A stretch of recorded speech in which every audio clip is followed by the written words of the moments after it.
Hello everyone, आज का topic है puzzle of the day series का एक बहुत ही इंपॉर्टेंट टाइप का सीटिंग अरेंजमेंट। इस सीरीज में हम लोग हर दिन सीटिंग अरेंजमेंट या फिर पजल बनाने का तरीका सीख रहे हैं। आज का ये वीडियो इस सीरीज का दूसरा वीडियो है। तो चलिए स्टार्ट करते हैं वीडियो को। स्टार्ट करने से पहले आप एक बार इस वीडियो को पास करके बनाने का कोशिश करिए सेटिंग अरेंजमेंट को, या फिर आप इस क्वेश्चन का स्क्रीनशॉट ले लें ताकि आप एक बार बना के अपने से ट्राई कर लें और देखें कि अगर कहीं पे आपको बनाने में देरी हो रहा है या फिर बनाने में कोई गलती हो रहा है तो सही तरीका क्या होगा। हम लोग एग्जामिनेशन में किस तरीका क्या अप्रोच लगाएंगे कि पजल या सेटिंग अरेंजमेंट हमारा जल्दी हो जाएगा, उसको हम लोग चेक कर सकें। तो चलिए स्टार्ट करते हैं।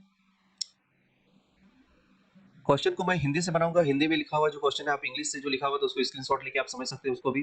ठीक है, क्वेश्चन को पढ़ते हैं। 12 व्यक्ति दो समांतर पंक्तियों में प्रत्येक 6 व्यक्ति इस प्रकार बैठे हैं कि आसन व्यक्तियों के बीच समान दूरी है। मतलब 12 आदमी दो समांतर पंक्तियों में, मतलब पैरेलल लाइंस में। ठीक है, दो पैरेलल लाइंस मैं ले रहा हूँ यहाँ पे। अब जल्दी से इसको एग्जामिनेशन में ले लेंगे, मैं अभी समझाने के लिए इसको थोड़ा धीरे धीरे बना रहा हूँ। ठीक है, दो पैरेलल लाइन में समान अंतराल पे बैठे हैं आसन, मतलब समान दूरी पर बैठे हैं। कहा गया है कि पंक्ति एक में L M N O P और क्यू बैठे हैं और इन उन सभी का मुख दक्षिण की ओर है, यानी कि दक्षिण की ओर। यहाँ पे आपको डायरेक्शन का नॉलेज होना चाहिए। दक्षिण आपका नीचे तरफ होता है, उत्तर होता है ऊपर की तरफ। तो दक्षिण हमेशा दक्षिण की तरफ मुख करने के लिए कहा गया है। इसका मतलब वो लोग फेस जो है वो नीचे कर रहे हैं। ठीक है, तो पंक्ति एक हम इसको मानते हैं सबका फेस नीचे की तरफ है।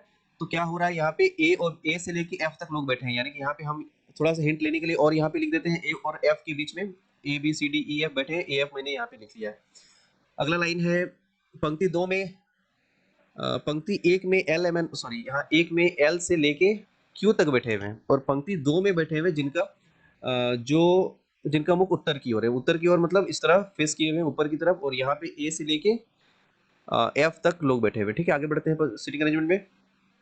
इसलिए दी गई बैठक की व्यवस्था में अंतिम व्यक्ति प्रत्येक व्यक्ति सदस्य का मुख दूसरी पंक्ति के अन्य सदस्य की ओर है। यहाँ पे एक और चीज करना है आपको पजल में, यहाँ पे फेस एक दूसरे को फेस कर रहे हैं, ये चीज समझना है।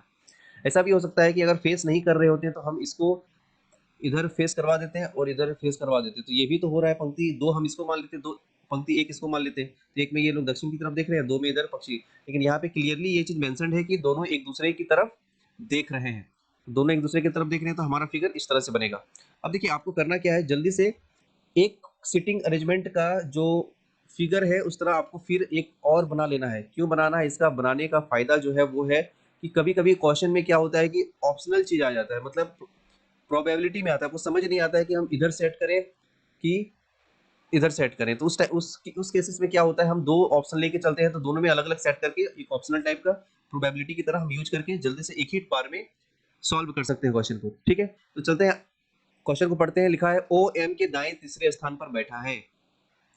ठीक है, यहाँ पे पहला सेंटेंस है ओ एम के दाएं तीसरे स्थान पर बैठा है। अब देखिए ओ और एम किधर बैठा है, पंक्ति वन में बैठा है। अब दाएं और बाएं को आपको समझना है। अगर हम फेस उत्तर की तरफ कर रहे हैं, ये जो लाइन दो में बैठे हुए लोग हैं इनका जो फेस उत्तर की तरफ है, तो इनका दाया हो गया, आपका दाया जिधर है उधर, मतलब आप जिस तरफ देख रहे हैं उधर इसका दाया और बाया होगा। क्योंकि हमारा फेस भी अभी स्क्रीन की तरफ अगर देखेंगे हम तो हमारा फेस भी ऊपर की तरफ है, मतलब उत्तर की तरफ है बोल सकते हैं। तो हमारा दाया जस्ट हमारे राइट साइड में जो है, और ऊपर में जो बैठे हुए लोग हैं जो जिनका मुख दक्षिण की ओर है उनका दाया और बाया उल्टा हो जाएगा। यहाँ इनका बाया साइड इधर हो जाएगा और दाया साइड इधर हो जाएगा। ठीक है, तो इस चीज का आपको ख्याल रखना है।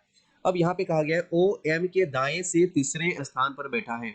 अब एम के दाएं से तीसरे स्थान पर बैठा है और एम हमको पता है कि एम का फेस अगर साउथ की तरफ है तो एम के दाएं किधर होगा, दाया तो हमने इधर लिखा है, यानी कि इधर एक दो तीन, यहाँ पे हो जाएगा ओ। मतलब ओ का जो जगह होगा एम और ओ के बीच में दो लोग होंगे और एम के दाएं कह रहा है मतलब इधर। अगर हम अपने तरफ से देखें, अपने अकॉर्डिंग देखें तो ये ओ के दाएं तरफ एम हो जाएगा क्योंकि हमारा फेस इधर है। लेकिन एम के लिए कह रहा है तो एम हमारा फर्स्ट लाइन में है, तो एम किसी इस लाइन में कहीं बैठा हुआ है, इसलिए उसका दाया इधर इस तरफ हो जाएगा। ठीक है, तो अभी हम इसको नहीं बैठाते क्योंकि अभी कहीं भी एम बैठ सकता है। ठीक है, आगे पढ़ते हैं लाइन को। देखा या तो ओ या एम पंक्ति के अंतिम छोर पर बैठा है। अब देखिए या तो ओ या एम के बारे में कह रहा है कि ये दोनों में से कोई भी एक जन जो है वो लाइन के लास्ट में बैठा हुआ है। अब देखिए ओ को अगर हम लास्ट में बैठाते हैं तो हमको यहाँ बैठाना पड़ेगा, क्यों इधर तो नहीं बैठा सकते। अगर इधर हम ओ को बैठाएंगे तो एम के लिए प्लेस इधर है नहीं, तो हमको ओ अगर बैठाना है तो ओ को हमें यहाँ पर बैठाना पड़ेगा। और अगर एम को लास्ट में बैठाना है तो एम को तो हम यहाँ नहीं बैठा सकते हैं, एम यहाँ नहीं बैठ सकता है क्योंकि एम के इधर ओ है, तो इस केस में हम एम को यहाँ ले लेते हैं। देखिए दो फिगर बनाने का फायदा यही हुआ कि ऑप्शनल हमारा मिल गया, हम ओ को भी एक लाइन में अंत में बैठा दिए और एम को भी एंड में बैठा दिए। आगे लिखा हुआ है वह व्यक्ति जिसका मुख एम की ओर है ई के दाएं दूसरे स्थान बैठा है, मतलब एम को जो फेस कर रहा है आदमी, वह व्यक्ति जिसका मुख एम की ओर है, मतलब वह आदमी जिसका फेस जो है एम की ओर है, वह किधर बैठा है, वह बैठा है ई के दाएं दूसरे स्थान पर, मतलब ई जहां होगा उसके एक और दूसरे यहाँ पर वो आदमी बैठा है जो एम को फेस कर रहा है। तो एम कहाँ फेस, एम इस फिगर में कहाँ है, एम हमारा हो जाएगा, देखिए ओ एम हमने सेट नहीं करा है, ओ अगर यहाँ है तो एम इसमें यहाँ पे हो जाएगा, अगर एम यहाँ है तो ओ यहाँ पे हो जाएगा। तो इस फिगर में एम यहाँ बैठा है तो उसको फेस करने वाला आदमी ये है, उसके दाएं, उसके जो फेस कर रहा है वो आदमी ई के दाएं दूसरे बैठा है, अगर ई यहाँ बैठा है तो इसके दाएं एक दूसरा यहाँ बैठा हुआ है, ठीक है। और अगर इस फिगर का बात करें तो एम के जो फेस कर रहा है वो ये है और वो ई के दाएं दूसरे, यानी कि ई हमारा यहाँ पे हो जाएगा, ठीक है। अभी तक हमारा सिटिंग अरेंजमेंट जो है वो सॉल्व होते चल रहा है, हम लोग को हिंट नहीं लेना पड़ रहा है इससे। आगे हम लोग बढ़ते हैं लाइन टू लाइन। बी और एफ के मध्य दो व्यक्ति बैठे हैं, अब कहा गया बी और एफ किधर बैठेंगे, लाइन नंबर 2 में बैठेंगे। आगे कहा गया ए और एफ के भी, ए और एफ, ए से एफ तक दूसरे लाइन में बैठे हैं, तो लिखा है बी और एफ, यहाँ लिखा है बी और एफ के मध्य दो व्यक्ति बैठे हैं। तो बी और एफ के मध्य दो व्यक्ति बैठे हैं और हमें पता नहीं है कि कौन किसके दाएं या बाएं बैठा हुआ है, तो बी और एफ के बीच में दो लोग हमने यहाँ पे सेट कर दिया। आगे बढ़ते हैं, अभी इसको हम लोग सेट नहीं करेंगे क्योंकि यहाँ पे बी और एफ किधर भी हो सकता है। तो आगे हम लोग पढ़ते हैं, कुछ हिंट मिलता है। तो यहाँ पे लिखा है ना तो बी और ना ही एफ पंक्ति के अंतिम छोर पर बैठे हैं। अब देखिए यहाँ बहुत बड़ा एक हिंट मिल गया। अब कह रहा है कि ना ही बी और ना ही एफ अंतिम छोर में बैठेगा, यानी कि बी और एफ को हम यहाँ और यहाँ नहीं बैठा सकते हैं। अब यहाँ और यहाँ नहीं बैठाएंगे तो हमारा बी और एफ यहाँ पे बैठेगा, यहाँ पे और यहाँ पे, क्योंकि दो आदमी उसके बीच में बैठना चाहिए। अब देखिए यहाँ पे या तो बी बैठेगा या एफ, यहाँ पे या तो बी बैठेगा या एफ, क्योंकि डायरेक्शन अभी दाया बाया हमें नहीं पता है और ऑलरेडी यहाँ पे ई ऑक्युपाइड है। इस ये जो हमारा सेटिंग अरेंजमेंट हम लोग लेके चल रहे थे ऑप्शन से, ये गलत हो गया, इसको हम लोग एरर बोल के इसको काट के इसमें हम लोग अब सॉल्व नहीं करेंगे। अब हमारा जो बच गया है हम इसमें सारा हमारा जो आगे का डेटा है उसमें हम लोग पुट करके बनाएंगे। अब कहा बी और एफ के बीच में दो लोग बैठे हैं, अब बी सेकंड लाइन में बैठा है, अब कहाँ बैठाएंगे, यहाँ बी नहीं बैठ सकता है, एफ नहीं बैठ सकता, यहाँ भी बी नहीं बैठ सकता, एफ नहीं बैठ सकता है। तो अगर बी और एफ को बैठाना है तो यहाँ दो लोग उसके बीच में बैठेंगे, तो ये दोनों बैठ जाएंगे और बी और एफ यहाँ बैठेंगे, लेकिन ये कंफर्म नहीं है कि बी इधर होना है कि एफ इधर होना है, इसलिए हम अभी क्या करते हैं, ऑप्शन लेके चलते हैं बी और एफ दोनों को, ठीक है। यहाँ या कर दिए बी या एफ बैठा है और बी या एफ बैठा है दोनों यहाँ पे, ठीक है। तो ये हमारा आगे आगे बढ़ते हैं, ये हमारा हो गया। बी के निकटतम पड़ोसी का मुख उस व्यक्ति की ओर है जो एल के बाएं तीसरे स्थान पर बैठा है। अब देखिए यहाँ पे एक हिंट दिया गया है, कहा गया है बी का निकटतम पड़ोसी का मुख उस व्यक्ति की ओर है जो एल के बाएं से तीसरे स्थान पर बैठा है। अब एल किधर बैठा है, एल तो ऊपर में बैठा है जिसका फेस इधर है, तो एल के बाएं किधर होगा, इधर होगा, इस साइड में एल के बाएं होगा। तो यहाँ लिखा है बी, यहाँ पे आगे बी के निकटतम पड़ोसी का मुख उस व्यक्ति की ओर है जो एल के बाएं तीसरे स्थान पर, तो एल के बाएं तीसरे स्थान कौन सा हो जाएगा, 1 2 3, मतलब ये हो जाएगा एल का बाएं तीसरे स्थान बैठने वाला। और कहा गया है कि बी के निकटतम पड़ोसी, तो वो कौन होना चाहिए, यहाँ पे बी का निकटतम पड़ोसी वो होना चाहिए, अगर बी या तो यहाँ बैठा होना चाहिए या फिर यहाँ बैठा होना चाहिए, तभी वो आदमी जो होगा एल के बाएं तीसरे स्थान पर बैठने वाले आदमी के मुख की तरफ फेस करके बैठेगा। तो चलिए हम लोग कोशिश करते हैं इसको बैठाने का। हम लोगों ने बी यहाँ पे माना है कि मान के चलते हैं कि बी यहाँ बैठा है, तो बी का पड़ोसी तो ये भी हो सकता है, ये भी हो सकता है, यहाँ पे भी बी का पड़ोसी हो सकता है, यहाँ पे भी बी का पड़ोसी हो सकता है। तो बी को अगर इधर वाला पड़ोसी की बात कर रहा है तो इसके फेस में जो है वो ये आदमी हो गया और वो कहाँ बैठेगा, एल के बाएं ओर। तो एल के बाएं ओर, तो एल तो इधर बैठने का जगह ही नहीं है, दैट मीन्स कि बी का पड़ोसी, इसके बारे में बात नहीं हो रहा है। अब इसके बारे में अगर बात करें, अगर बी यहाँ बैठा है तो यहाँ भी अगर हम रखते हैं बी का पड़ोसी के फेस करने वाला आदमी को, तो एल के बाएं वो तीसरे, यानी कि उसके और एल के बीच में दो आदमी रहना चाहिए, यहाँ तो एक ही आदमी होगा तभी एल को यहाँ बैठा पाएंगे, तो ये भी हमारा यहाँ पे भी वो पड़ोसी नहीं है। दैट मीन्स कि हम लोग अब मान सकते हैं कि बी यहाँ पे बैठेगा ही नहीं, यहाँ पे कौन बैठेगा, एफ बैठेगा, और बी कहाँ बैठेगा, यहाँ पर, एफ को यहाँ से काट देते हैं, ठीक है। आगे बढ़ते हैं, अब बी का पड़ोसी देख लेते हैं। अब देखिए बी का पड़ोसी हम मान लेते हैं ई है यहाँ पे, तो ई को अगर हम लोग देखते हैं तो ई के यहाँ पे जो फेस कर रहा है वो एल के दाएं दूसरे, तो एल यहाँ होगा तभी तो 2 जन हो जाएगा। अब एक ऑप्शन हमारे पास ये भी है कि यहाँ वाला पड़ोसी के बारे में भी बात कर सकता है, तो यहाँ वाला पड़ोसी अगर है तो एल बी के सन्मुख में ये है, ये फेस कर रहा है, तो वो एल के बाएं दूसरे स्थान, तो एल यहाँ बैठना चाहिए जो कि पहले से ही ओ के द्वारा ऑक्युपाइड है। दैट मीन्स बी का वो पड़ोसी बात कर रहा है, ई के बारे में बात कर रहा है, तो एल कहाँ हो जाएगा हमारा, एल यहाँ पे हो जाएगा, ठीक है। अब आगे बढ़ते हैं, आगे कह रहा है एन और पी एक दूसरे के निकटतम पड़ोसी है। अब देखिए एन और पी क्यों कौन से लाइन में है, एन और पी फर्स्ट वाली लाइन पे है, तो एन और पी एक दूसरे के निकटतम पड़ोसी होंगे, तो अब कह नहीं रहा है कि कौन किसके दाएं और बाएं है। तो एन और पी के लिए कौन कौन सा जगह बचा, अगर अगल बगल बैठेंगे तो सिर्फ यहीं पर दो आदमी का जगह बचा है, तो या तो एन यहाँ होगा या पी यहाँ होगा, या तो पी यहाँ होगा या फिर एन यहाँ पे होगा। ठीक है, आगे बढ़ते हैं।